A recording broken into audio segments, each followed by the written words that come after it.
Welcome to RE Uncut. Our daily shows are supported by Printforce, Shore Agents, Rockend and CoreLogic. Hello. Well, this week we'll be joined by Shannan Whitlney from Whitlney. I'll tell you a little bit about Shannan in a moment, but first I'd like to tell you some news about how Real Estate Uncut is going to look moving forward.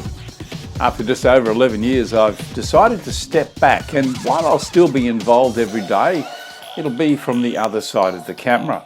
The shows are going to still keep coming to you every day, as they have done now for, well, just over 3,000 days, would you believe?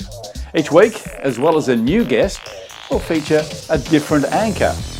Now, this is going to bring a fresh approach, some different questions, but certainly some fresh faces. This week I'm proud to say that Dean Yeo jumps into the host chair. He does a fabulous job of talking to one of this country's leading agents and business leaders in Shannan Whitlney. As you're going to hear in today's show, Shannan was very heavily influenced in the early stages of his career by one of the industry's most influential leaders, who incidentally has been a guest on this show on a number of occasions. He shares that story today with Dean Yeo. Back in just a moment.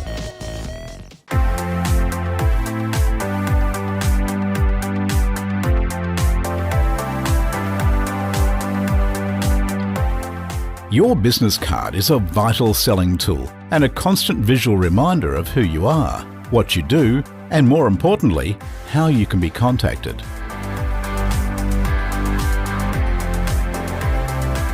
Introducing our new Velvet business cards, featuring a luxurious premium laminate that has a velvet texture and is soft to the touch. Printed on a resilient 450 GSM card, these cards can be printed with a range of spot gloss and foiling options to give your office that prestigious look. G'day Shannan, it's Dean. Now, wanted to ask you the question of how have you reinvented real estate in Sydney? Because you've had 18 years and you're doing a cracker job. Yeah, 18 years. Hi, Dean. Hiya.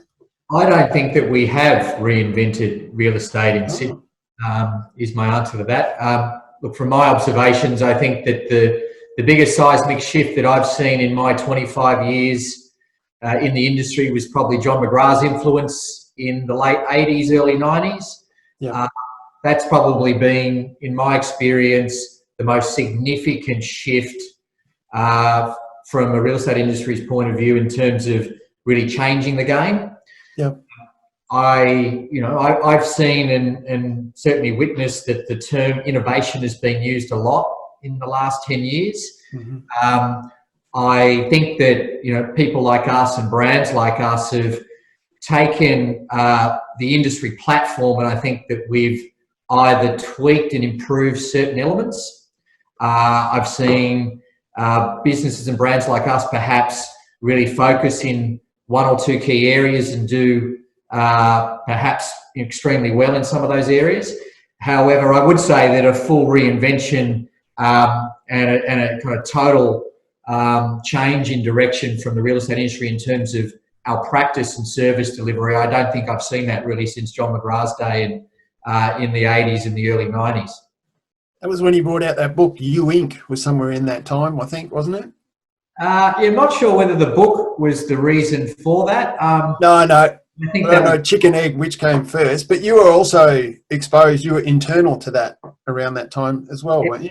Yeah, look, it was a formidable period, and I have to say, as an agent and young person at 21, being exposed to that transition was a really important, kind of education period for me as a person and as a real estate agent.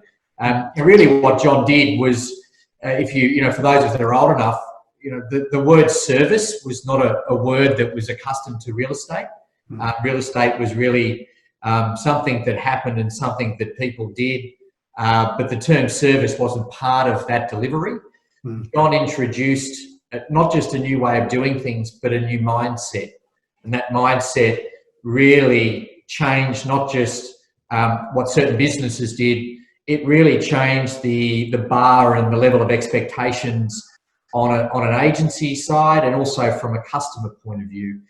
And when you fast forward 20 or 30 years, really all of us in our different ways, shapes and forms have benefited from that. And we're, I guess for some of us, we're now looking at ways that we can take that format and potentially look at doing some of those elements a bit better. Yeah, I think that you were exposed to him in that space, and then what did you then decide to go out at 27 or something, then to go and take it even to another level as far as in your own agency? That was a bold move. Look, it was. I think, yeah. I mean, I think most real estate businesses that start now, this is no different, probably don't necessarily start with a vision and a purpose. I think that it's it's like a tree. A tree will grow a lot of branches and a lot of leaves, and things will start to break away. And you can see why that happens because real estate businesses are very siloed and they're very individual, and the individual mindset and ethos tends to be at the core of most businesses. So when you look at, say, a McGrath's in the 80s and 90s, it was a very different ethos and a very different tree than it was 15 years later. It has to be. So I guess it's natural to see that branches break off. Branches and trees want to grow in a different area, and that's essentially what happened to us. And we did that without necessarily having a clear plan or a vision in mind. We did that more so probably out of stupidity, and also too that your priorities change and you start to think that you can do some things better. There are some things that you certainly can't do better, but there are probably some things that you can. So that's really kind of what drives that, that natural evolution, I think, of people opening up their own business. Look, I think that's been fantastic, and I look forward to tomorrow where we bring the next stage of that one. So thanks, Shannan. Cheers. All right, thanks, Dean. The daily RE Uncut shows are supported by Printforce, Shore Agents, Rock End and CoreLogic. RE Uncut is one of the anchor shows at retplus.com, the home of property.